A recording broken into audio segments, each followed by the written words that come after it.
Kien il-benefatur tal-Partit Nazzjonalista Zarem Vassallo li qal li ltaqa' mal-Ministru responsabbli brabta mad-dil tal-art tal-Lavenbrau. F'xhieda ġuramentata fil-kawża Vassallo Builders Group Limited kontra Marsovin Limited, Zarem Vassallo għal dawn il-preċiżi kelmiet. Jiena tkellimt u anke mort ant il-Ministru responsabbli dak iż-żmien u r-risposta kienet din lesti li npoġġu madwar mejda u nsibu kompromess. Dan id-dettal li żvelaħ il-Ministru tal-Ġustizzja Owen Bonnici meta fil-programm Xarabank kienet jiddibatti ma' Jason Azzopardi li fi żmien li sar id-dil tal-Lavenbrau kien responsabbli mid-Dipartiment tal-Artijiet. Madwar ġimagħtejn ilu, Bonnici żvela l-ewwel darba li fidu kellu xhieda ġuramentata li tikkonferma li kien imwiegħed kompromess. Għal-jum wara ieħor din ix-xhieda ġiet miċħuda mill-Partit Nazzjonalista u minn Jason Azzopardi li bdew jgħidu li l-Ministru għandu affidavit fals. Iżda il-Ministru mhux affidavit kellu fideh dokument tal-qorti li f'Xarabank ħasad bih lil Azzopardi. Jiena għandi xhieda ġuramentata illi lest illi nippubblika immedjatament ħanti kopja Peppi. Jekk tista' xi ħadd jgħaddilu kopja. Fals.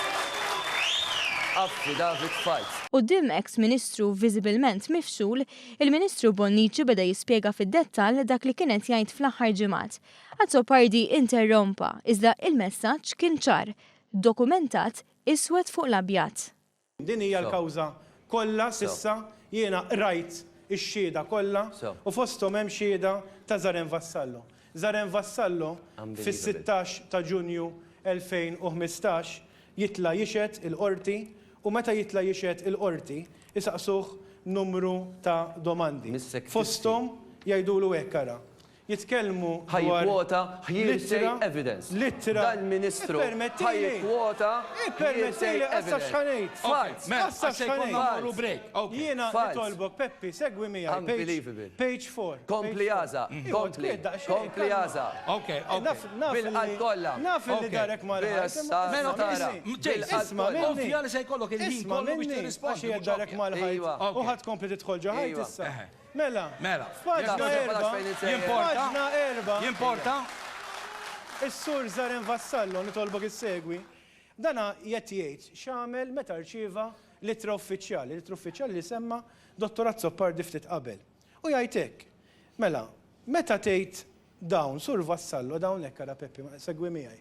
Għal min qed talludi. Mela dana meta rċieva littra uffiċjali fix-xhieda jgħid Zarem Vassallo. L-rabja ħadda ħażin għax qal isma' jiena kont ftemt mal-Marsovin da ħa nispiċċa jkolli nħallas iktar ta' xi ħaġa li ftemt dwarha, dik hija xi ħaġa ta' bejniethom, u qed jgħid mela ħammur pass lura dan l-ewwel messaġġ li rċivejna min-naħa tal-Lenz, eċetera. Meta tgħid dawn, Sur Vassallo, għal min qed talludi għal-Lenz irċevejt risposta mill-Lenz għax jien tkellimt u anka kont mortant il-Ministru responsabbli dak iż-żmien u r-risposta kienet dan, però lesti nimpoġġu madwar mejda u nsibu kompromess. Mela ħanwaqqaf Nimpoġġu madwar mejda u nsibu kompromess.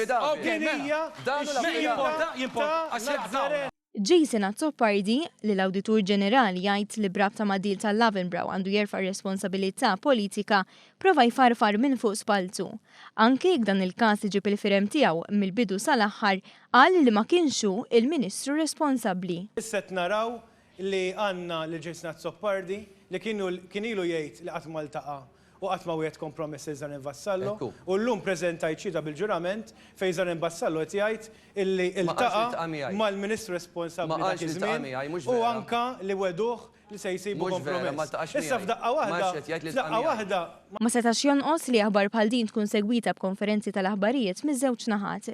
12 siegħa wara fiċ-Ċentru Nazzjonali Laburista, il-Ministru Owen Bonnici għadda xhieda lill-ġurnalisti biex issa tinsab f'idejn kulħadd. Issa kollox huwa bl-iswed fuq l-abjad. M'hemmx fejn iddur xhieda stess ta' wieħed mill-protagonisti ewlenin li huwa s-sur Zarem Vassallo. Issa Jason Azzopardi m'għandux fejn idur, m'għandux fejn jistaħba u jrid jerfa' ir-responsabilità politika. Min-naħa tiegħu Jason Azzopardi tkellem fid-Dar Ċentrali u anke jekk bid-dokumenti f'idejna Azzopardi insista li jiġħad. Ma sar ebda kompromess Imma Zaren Vassallo mix-xieda. Permetti li ftitek joġbok. Ħawieġeb it-tliet domandi tiegħek Nikol, it-tlieta li huma. L-awditur fir-rapport tiegħu diversi drabi jenfasizza Imma dak ix-xieda sa nfakkerek. Fl-aħħar Wala darba prova jfarfara minn fuq spaltu staqsejna dwar l-ex-Ministru Tonio Fenek.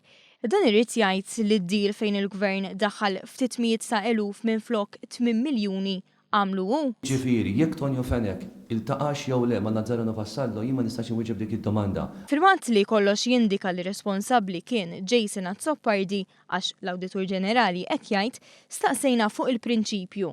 Jibqa' aċċettabbli għalik li Zaren Vassallo kien wieħed kompromess mela. L-awditur ma kien wieħed ebda kompromess u l-awditur jagħmel ċara illi ma kien hemm ebda involviment politiku. Biex bekk baqa' jipprova jiċħad dak li qal taħ-ġurament fil-qorti Zaren Vassallo u jinjora għal kollox ix-xhieda pubblikata.